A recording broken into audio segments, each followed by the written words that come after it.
I'm a big analogy person. I use a lot of automobile analogies. I tell them, you do maintenance on your vehicle, right? Change the brakes, change the tires, change the oil, change other parts that when something goes wrong, well, your body's no different. And a lot of people don't get into that. They don't realize, the body can be almost like a domino. When you have something that's strained or out of whack, it goes into this, and next thing you know, their knee's hurting because of something that's going on in their low back. So I'm a big promoter of therapies, and I've done lots of different therapies on myself. One, because I like to experiment. Two, I want to know what might be the most idealistic approach. When a client says, hey, this is what's going on, what do you think I should do for it? I want to go, I don't know.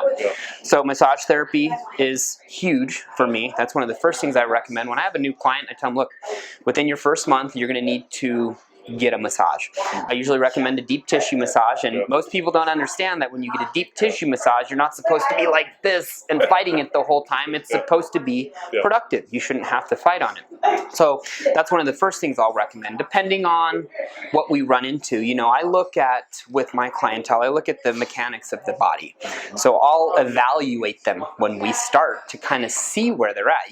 Nowadays we have a lot of this because people are on computers, people are on phones. So structurally, we get a lot of things that are out of whack. So massage therapy is always one of the first things I recommend. I'm big on chiropractic. If somebody believes in it, there are a lot of people that don't buy into chiropractic. I get it, but the skeletal system needs to be adjusted, just like the musculoskeletal system needs to be adjusted. So I personally do those things quite frequently.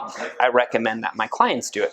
There's a lot of other therapies that I use. We talked about cryotherapy. I'm a huge fan of cryotherapy. Number one, I don't know if you've ever taken a full submersion ice bath. Oh, every minute. Yeah.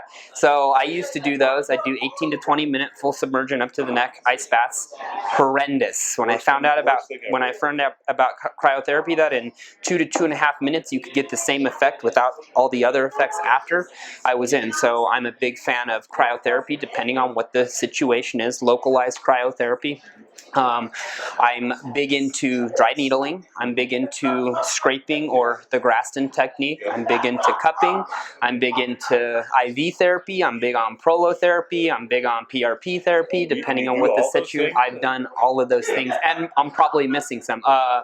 The deprivation tank where they sit you in Epsom salt. That's another one. Yeah, the float tank. So I've experimented with all those things. I do a lot of those things. Cryo, I do regularly. Chiropractic, Graston.